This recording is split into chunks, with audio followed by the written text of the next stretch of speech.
नमस्कार, मैं Sumit Tiwari. NMF news में आप सभी का बहुत बहुत स्वागत है। पश्चिम बंगाल के मुख्यमंत्री शुभेंदु अधिकारी के पीए के हत्या के बाद से जिस तरीके से खबरें सामने आ रही थी, बताया भी जा रहा था कि जो है वो रात के समय बंदूकों से भून दिया गया, मार दिया गया। तो तरह तरह की खबरें भी सामने आ रही थी। अब खबर सामने आ रही है कि जो हत्यारा था वो हत्यारा कहते हैं कि बीजेपी से जुड़ा हुआ था, लेकिन वो पूर्व टीएमसी का नेता भी थे, कार्यकर्ता भी थे, लेकिन उसका जो लिंक था वो तो टीएमसी से जुड़ा हुआ था। तो टीएमसी ने उसी का इस्तेमाल करके जो है वो कहीं ना कहीं शुभेंदु अधिकारी के पीए को मरवाया है, ऐसी खबर सामने आ रही है। और आपको बता दूं कि टीएमसी को क्या दिक्कत थी। दिक्कत यह थी टीएमसी को, ममता बनर्जी को, क्योंकि नंदीग्राम से पहले शुभेंदु अधिकारी ने ममता बनर्जी को हराया, फिर नंदीग्राम से ममता बनर्जी जाकर भवानीपुर चुनाव लड़ी, वहां भी शुभेंदु अधिकारी ने ममता बनर्जी को हरा दिया। और उसका जो शुभेंदु अधिकारी का जो कामकाज था वो सब उनका पीए दिख रहा था, सब कुछ उसको जो है वो टीएमसी के बारे में, ममता बनर्जी के बारे में भी बहुत सारी चीजें पता थी। इसकी वजह से भी यह खबर सामने आ रही है कि उसको जो है वो ममता बनर्जी या फिर टीएमसी जी ने जो उसको मरवाया हो, ऐसे खबरें सामने आ रही है, ऐसे वहां के लोग बता रहे हैं। तो इसी विषय में बातचीत करने के लिए केशव झा जी जुड़े हुए हैं, सहयोगी है हमारे। केशव जी, क्या कहना चाहोगे? उसका जो है ताल्लुक तो बीजेपी से बताया जा रहा है, लेकिन यह भी बताया जा रहा है कि वो पूर्व में टीएमसी का कार्यकर्ता रहा है। देखिए, अपराधी किसी पार्टी से भी हो, अपराधी अपराधी होता है, ये बात यहाँ स्पष्ट कर देना जरूरी है। कल से मीडिया में खबरें सामने आ रही हैं कि चंद्रनाथ रथ, जो कि शुभेंदु अधिकारी के बहुत ही करीबी और समझिए बहुत ही विश्वस्त पीए माने जाते थे और वायुसेना के पूर्व कर्मचारी थे, उनकी हत्या 6 मई को कर दी गई थी। आपको याद हो 4 मई को विधानसभा चुनाव के नतीजे आए थे, बीजेपी की प्रचंड जीत हुई थी और 6 मई को जो है उनकी हत्या कर दी गई, नृशंस हत्या थी। तो ये सबको सदमे में डाल दिया कि अब जब बीजेपी सरकार में आ गई है तब भी इतनी हिमाकत है, तब भी डर नहीं है, तब भी इस बात का अंदेशा नहीं है कि आगे उनके साथ क्या हो सकता है, क्योंकि अभी तो सरकार में जनादेश मिल चुका है। ऑल्दो सरकार का गठन नहीं हुआ है, लेकिन जनादेश मिलने के बाद समझिए ये तो तय हो गया है सरकार बनने जा रही है, उनके साथ क्या होगा। तो सोच सकते हैं कि खुन्नस किस लेवल का था। तो इसके बाद कनेक्टिंग डॉट्स लगाए जा रहे हैं। खबर सामने आ रही थी कि बीजेपी के ही 2 कार्यकर्ताओं ने इसकी हत्या की। बिल्कुल, हत्या कोई भी किसी कर सकता है, उसका मोटिव क्या है, किस लिए किया है, किसके कहने पे किया है और किस तरीके से किया है, ये इंपॉर्टेंट हो जाता है।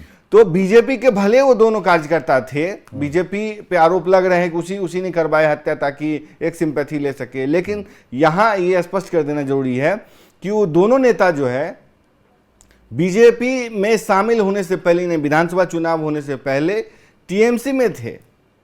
टीएमसी में रहने के बाद उसके भी प्रभावशाली नेताओं के संपर्क थे और बीजेपी आने के बाद जो है भी टीएमसी से ही संपर्क रहा, ऑल्दो आधिकारिक तौर पे बीजेपी में शामिल हो गए।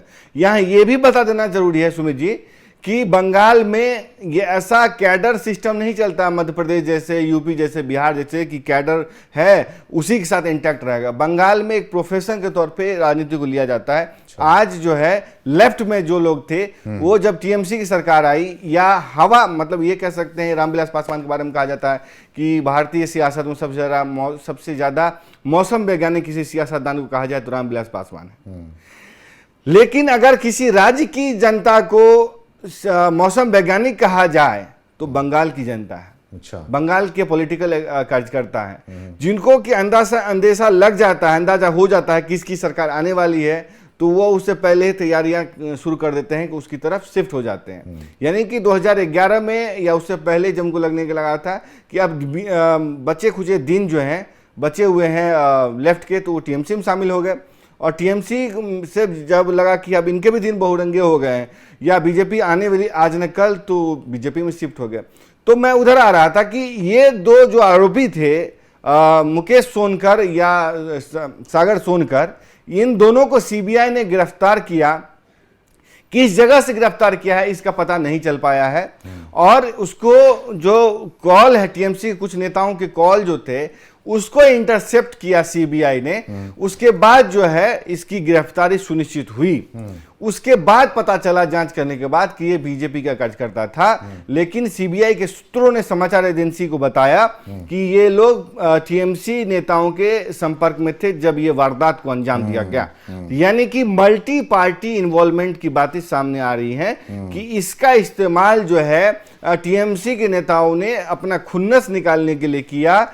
क्योंकि यहां पे यह भी बता देना जरूरी है कि शुभेंदु अधिकारी न सिर्फ एक हाई प्रोफाइल कैंडिडेट थे, बिल्कुल, बल्कि वो नेता प्रतिपक्ष से जब से जुड़े हुए थे चंद्रनाथ रथ।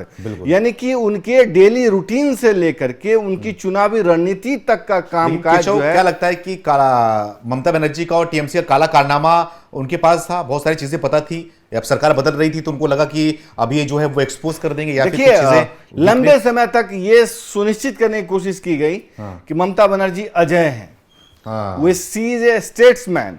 लेकिन ममता बनर्जी के इसी छवि को उनके घर में जाकर के शुभेंदु अधिकारी ने नंदीग्राम में ध्वस्त कर दिया था 2021 के विधानसभा चुनाव में। बिल्कुल। उसके बाद वो भवानीपुर आती हैं 2026 में, नहीं 2021 में वो बाई इलेक्शन लड़ती है। शोभनदेव भट्टाचार्य जो थे उनको, या चट्टोपाध्याय नाम टाइटल में कंफ्यूज हो रहा हूं, तो जो जिनको ममता बनर्जी ने नेता प्रतिपक्ष बनाया था, जिसको हटा करके बागी गुट में ऋतव्य चटर्जी जो है वो आ गए, बनर्जी जो है वो अध्यक्ष नेता प्रतिपक्ष बन गए।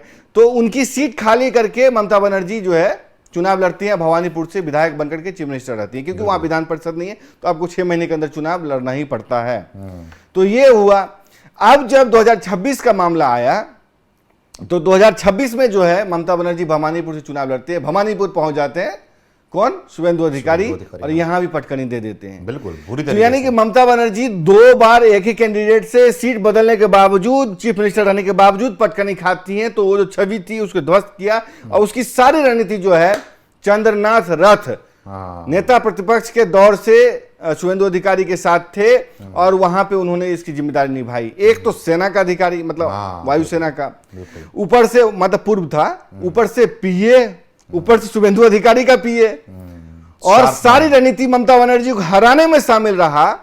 उसकी हत्या जो है करवाना बनता तो है, क्योंकि ममता बनर्जी की जो सियासी साख थी स्टेट्समैन छवि वाली कि इनको कोई हरा नहीं सकता, उसको जो ही चीफ मिनिस्टर कैंडिडेट 2 बार हार जाए, सीट बदलने के बाद हार जाए, पूरी प्रशासन मशीनरी को लागू कर दे, सिंडिकेट को लागू कर दे, क्लब कल्चर लागू कर दे, कोर्सिव वोटिंग करे, वोटर जैमिंग कर दे, तब तो भाई खुन्नस तो निकालना पड़ता है। इसलिए चंद्रनाथ रथ की हत्या, निर्मम हत्या जो है कर दी गई 6 तारीख को। अब जाकर के सीबीआई को बड़ी कामयाबी मिली है। तो कुल मिलाकर के इससे क्या पता चलता है कि भले बीजेपी का कार्यकर्ता था, भले कोई टीएमसी का प्रभावशाली नेता था, शुभेंदु अधिकारी ने जो वादा किया था परिवार से कि हम न्याय दिलाएंगे, वो वादा पूरा किया है। और 2 जो सीबीआई कस्टडी में गया, इससे पहले सीआईडी और तमाम जो दूसरे डिपार्टमेंट को दिया गया था, लेकिन सीबीआई ने अपने हाथ से मामला लिया, क्योंकि ये पहला मामला नहीं था। इससे पहले भी कथित तौर पे एक पीए की हत्या की गई थी शुभेंदु अधिकारी के। तो जाहिर सी बात है, बार बार जो ऐसे हत्या की जाएगी, ऐसे ऐसे घटना का अंजाम दिया जाएगा, तो आपको पता चल सकता है कि वहां पे क्या मामला था। तो ये जो साहिब सुनकर ये जो है ये तीसरी गिरफ्तारी कथित तौर पे है। इनको 7 दिन की रिमांड पे जो है हिरासत में भेज दिया गया शुक्रवार को, और समझिए पूछताछ की जा रही है। और ये पता कुछ ऐसे खबर सामने आ रही है, पूछताछ में बस इतना पता चल पाया है कि ये हत्या के वक्त में, वारदात का अंजाम देने के वक्त में टीएमसी के किसी प्रभावशाली नेता के संपर्क में था। और अब समझिए कि जब जांच आगे बढ़ेगी, चार्जशीट फाइल होगी, तब बड़ी बड़ी गिरफ्तारियां होंगी। इसका इस बात को लिख के रख लीजिए कि टीएमसी में भूचाल आएगा। भवानीपुर मॉडल, डायमंड हार्बर मॉडल में देख लिया कि जहांगीर खान फाल्टा वाले का क्या हाल हुआ। अब आप देखेंगे भवानीपुर मॉडल का भी क्या हाल होगा, आप देख लीजिएगा। बिल्कुल, क्योंकि आप हार को इस तरीके से हाहाकार मचा देंगे, किसी की हत्या कर देंगे, ये बर्दाश्त नहीं किया जाएगा। इसी कारण बोलने का मतलब कि आने वाले समय में जो है वो बड़ी बड़ी गिरफ्तारियां भी हो सकती है, बड़े बड़े नेताओं की भी गिरफ्तारी हो सकती है, क्योंकि बंगाल में ही ऐसा होता है। बंगाल में ही पॉलिटिकल वायलेंस होता है, किलिंग्स होती हैं, वायलेंस तो छोड़ दीजिए, Killings, बिल्कुल। कि कोई किसी के साथ जुड़ा हुआ है तो Target उसकी हत्या killings। कर दी जाती है। मतलब ये किसी राज्य में आप नहीं देख सकते। जो बिहार और बेकार में बदनाम था, हाँ हाँ हाँ, है ना, वो तो असल में पश्चिम बंगाल में चल रहा था। पश्चिम बंगाल में चल रहा था। और समझिए कि इस देश का मीडिया, जो लेफ्ट मीडिया है, इस तरीके से कब्जा किया हुआ था। सारे मैगजीन पेपर, वो जो इंग्लिश वाले बड़े बड़े अच्छे अच्छे जार्गन्स वाले इंग्लिश बोलने वाले, ऐसा मामला बना करके रखे थे, सब कुछ गुडी गुडी है, फील गुड्स। अरे भाई, वहां पे इस तरीके से तांडव, आप बंगाल को देख लो कि किस राज्य में, किस जमाने में चला गया है। वायलेंस का लेवल देखो तो, सही बात। घर घर में पेट्रोल बम बन रहे हैं, पानी के नीचे में जखीरा बरामद किया जा रहा है, बिल्कुल बिल्कुल। है? अंडों का ऐसा स्टॉक है सबके पास। मुर्गी का सबसे ज्यादा स्वाइन फ्लू जो है असम और ये बंगाल में ही होता है। बिल्कुल सही बात। इसी कारण देखते होंगे गोलियों से मारा जाता है मुर्गी को। तो ये तमाम जो मामलात हैं वहीं पे तय होते थे। चंद्रनाथ हत्या जो हुई है उसमें बड़ा खुलासा हुआ। इस मामले में शुभेंदु अधिकारी ने ये बात साबित कर दिया है कि कोई भी हो, चाहे बीजेपी का हो, चाहे टीएमसी का हो, कोई नहीं बचेगा, आगे भी नहीं बचेगा। और ये बता दिया है कि बंगाल में जो है सरकार बदल गई है। अब ममता बनर्जी की तरह शुभेंदु अधिकारी को लेने की कोशिश मत करना। गुंडा एक्ट तो पहले ही बना दिया गया है, यानी कि कोई संगठित अपराध करेगा तो उसकी संपत्ति जब्त होगी, नीलामी की जाएगी। और समझिए जो जेल बेल का खेल था ना, कि जेल होता था, बेल मिल जाता था, फिर आता था, फिर हत्या करता था, नहीं, अब तुम जेल गए, तुम पे कार्रवाई हुई तो 1 साल का प्रिवेंटिव हिरासत तो रखा ही जाएगा, साथ ही तुम्हारी संपत्ति ही जब्त कर ली जाएगी। बाहर आओगे कुछ मिलेगा ही तुम्हारे पास। मतलब कि आपके बोलने का मतलब यह है, अब धीरे धीरे जो है वो कार्रवाई शुरू हो चुकी है पश्चिम बंगाल में, और धीरे धीरे जितने भी अपराधी थे, जितने भी इस मानसिकता के लोग थे, उन सभी को जो है वो दबोचा भी जा रहा है, कार्रवाई भी करनी शुरू की जा रही है, और जो है वो उनको अपने रास्ते पर, अपने ठिकाने पर लगाया भी जा रहा है। वो लगातार पश्चिम बंगाल से खबरें तो हम आप तक पहुंचा भी रहे हैं। तो इन सारी चीज़ों को देखने के बाद आपकी क्या राय है? आप क्या सोचते हैं कि जो शुभेंदु अधिकारी के पीए हैं उनको न्याय मिल पाया, या फिर अभी न्याय मिलना बाकी है? उसके पीछे बड़े बड़े लोगों का हाथ है या फिर नहीं? क्या कुछ इस विषय में आप सोचते हैं? अपनी राय को कमेंट करके आप हमें ज़रूर बताएं। बहुत बहुत धन्यवाद।